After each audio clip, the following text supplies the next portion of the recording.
तो दोस्तों अब हम यहाँ पर प्रश्नावली 3.3 का ही प्रश्न तीसरे का पार्ट 6 जो कि लास्ट है वो सॉल्व करेंगे हम यहाँ पर। तो इसको भी हमें प्रतिस्थापन विधि से सॉल्व करना है। यहाँ पर 5 वर्ष बाद जैकब की आयु उसके पुत्र की आयु से 3 गुनी हो जाएगी। 5 वर्ष पूर्व जैकब की आयु उसके पुत्र की आयु की 7 गुनी थी। वर्तमान आयु क्या है? तो यहाँ पर हम मान लेते हैं, माना जैकब की वर्तमान आयु x वर्ष, उसके पुत्र की वर्तमान आयु y वर्ष। अब यहाँ पर देखेंगे हम पहली शर्त 5 वर्ष बाद। जब 5 वर्ष बाद, तो यहाँ पर बाद कहा जाए तो उतने वर्ष उनकी वर्तमान आयु में जोड़ना है। और जब पूर्व कहा जाए, क्योंकि यहाँ पर बाद भी कहा गया है और यहाँ पर 5 वर्ष पूर्व भी कहा गया है, तो जब पूर्व कहा जाए तो उतने वर्ष उनकी वर्तमान आयु में से घटाना है। और जब बाद कहा जाए तो उतने वर्ष उनकी वर्तमान आयु में जोड़ना है। तो यहाँ पर फर्स्ट शर्त क्या कहती है? 5 वर्ष बाद, 5 वर्ष बाद जैकब की आयु उसके पुत्र की आयु से 3 गुनी हो जाएगी। तो 5 वर्ष बाद, तो जैकब की वर्तमान आयु x है तो इसमें भी 5 जुड़ जाएगा, और उसके पुत्र की वर्तमान आयु y है तो इसमें भी 5 जुड़ जाएगा। तो देखेंगे शर्त कहती है कि 5 वर्ष बाद, ये इस तरफ है जैकब की आयु, जैकब की आयु उसके पुत्र की आयु से 3 गुनी ये हो जाएगी।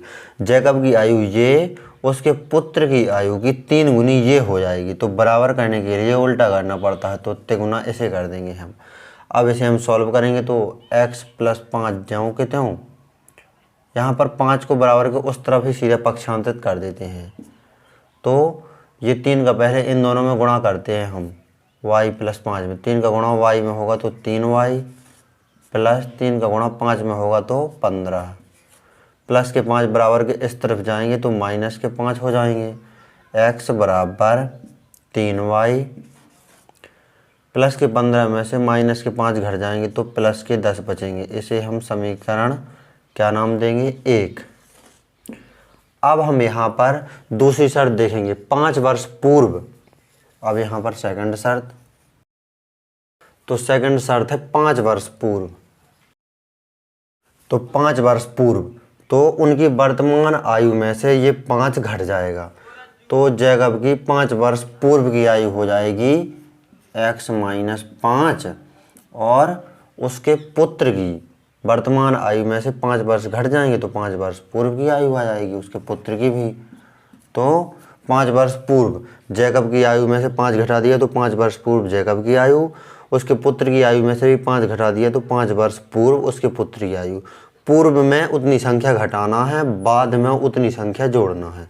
अब शर्त देखेंगे कितने गुना हो जाएगी? उसके पुत्र की आयु की 7 गुना हो जाएगी। तो जैकब की आयु है जो ये उसके पुत्र की आयु की 7 गुना ये हो जाएगी, 7 गुना। तो बराबर करने के लिए इसको हम कर देंगे 7 गुना, तो 7 का गुणा इन दोनों में होगा। अब यहाँ पर हम सॉल्व करेंगे तो माइनस के 5 को बराबर के उस तरफ ले जाएंगे तो बचेगा इस तरफ x बराबर 7 का गुणा इन दोनों में करेंगे तो 7 का गुणा y में होगा तो 7y, माइनस 7 का गुणा 5 में होगा तो 7 × 5 = 35। माइनस के 5 बराबर के उस तरफ जाएंगे तो हो जाएंगे प्लस के 5। अब यहाँ पर देखेंगे हम x की जगह पर x का मान रख देंगे 3y + 10।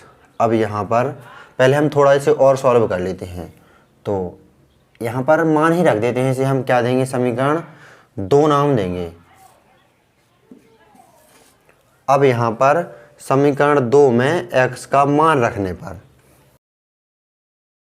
तो समीकरण 2 में x का मान रखेंगे हम, तो x की जगह पर 3y + 10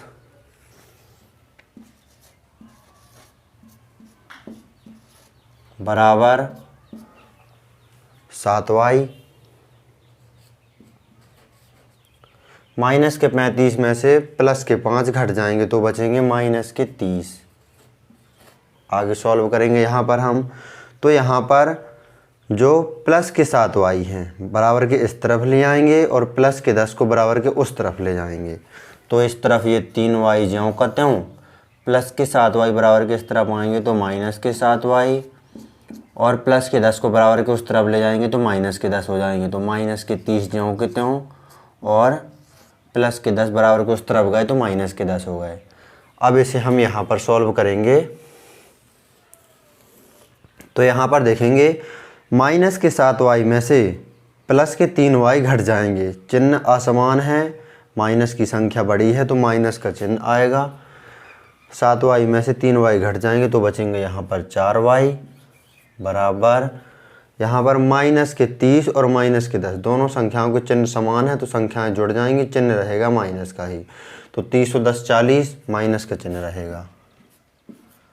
यहाँ पर माइनस से माइनस कैंसिल, ये नियम होता है जब इस तरफ भी माइनस हो उस तरफ भी माइनस हो तो माइनस से माइनस कैंसिल हो जाता है। y बराबर 4, ये y के साथ गुणा में है, 4 को बराबर को उस तरफ ले जाएंगे तो भाग में पहुँच जाएंगे 4, तो 4 का भाग 40 में देंगे तो 10 आ जाएगा y का मान।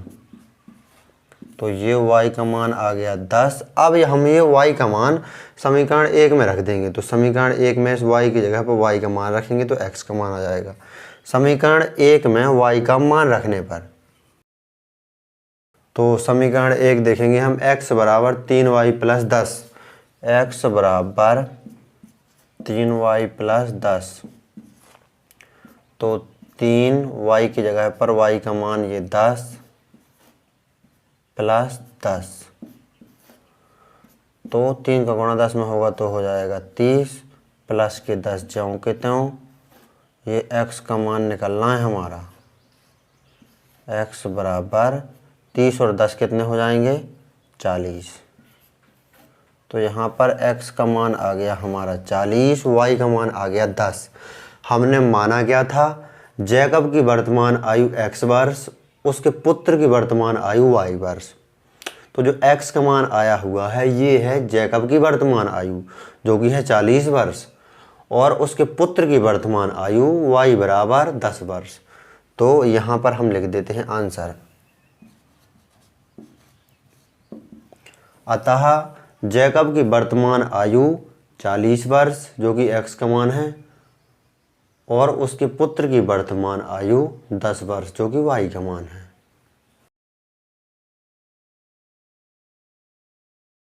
तो ये आ गया हमारा आंसर, जैकब की वर्तमान आयु 40 वर्ष और उसके पुत्र की वर्तमान आयु 10 वर्ष है। तो ये ही है हमारा आंसर। तो इस प्रकार आपको इस प्रश्न को अच्छी तरह से सॉल्व कर लेना है। आप यहाँ पर देखेंगे तो जैकब की वर्तमान आयु जो है x वर्ष मानी थी, उसके पुत्र की वर्तमान आयु y वर्ष, फिर यहाँ पर x का मान निकाल लिया हमने 5 वर्ष बाद की शर्त से, तो बाद की शर्त में 5 जोड़ दिया हमने, और यहाँ पर ये समीकरण 1 आ गया। 5 वर्ष पूर्व की शर्त में 5 घटा दिया हमने, 7 गुनी होती थी 7 गुणा कर दिया, फिर ये समीकरण 2 आ गया। समीकरण 2 में हमने x का मान रख दिया, तो यहाँ पर y का मान आ गया। y का मान हमने रख दिया समीकरण 1 में y की जगह पर, तो ये x का मान आ गया। तो ये जैकब की वर्तमान आयु और उसके पुत्र की वर्तमान आयु आ गई। तो इस प्रकार आपको इस प्रश्न को अच्छी तरह से सॉल्व कर लेना है। परीक्षा की दृष्टि से बहुत अधिक महत्वपूर्ण प्रश्न है ये। यदि आप संपूर्ण कक्षा 10 NCERT गणित को हल सहित देखना चाहते हैं तो डिस्क्रिप्शन जरूर चेक करें, हमने संपूर्ण कक्षा 10 NCERT गणित को हल कर दिया है। तो नोट कर लीजिए आप इस प्रश्न को यहाँ पर अच्छी तरह से।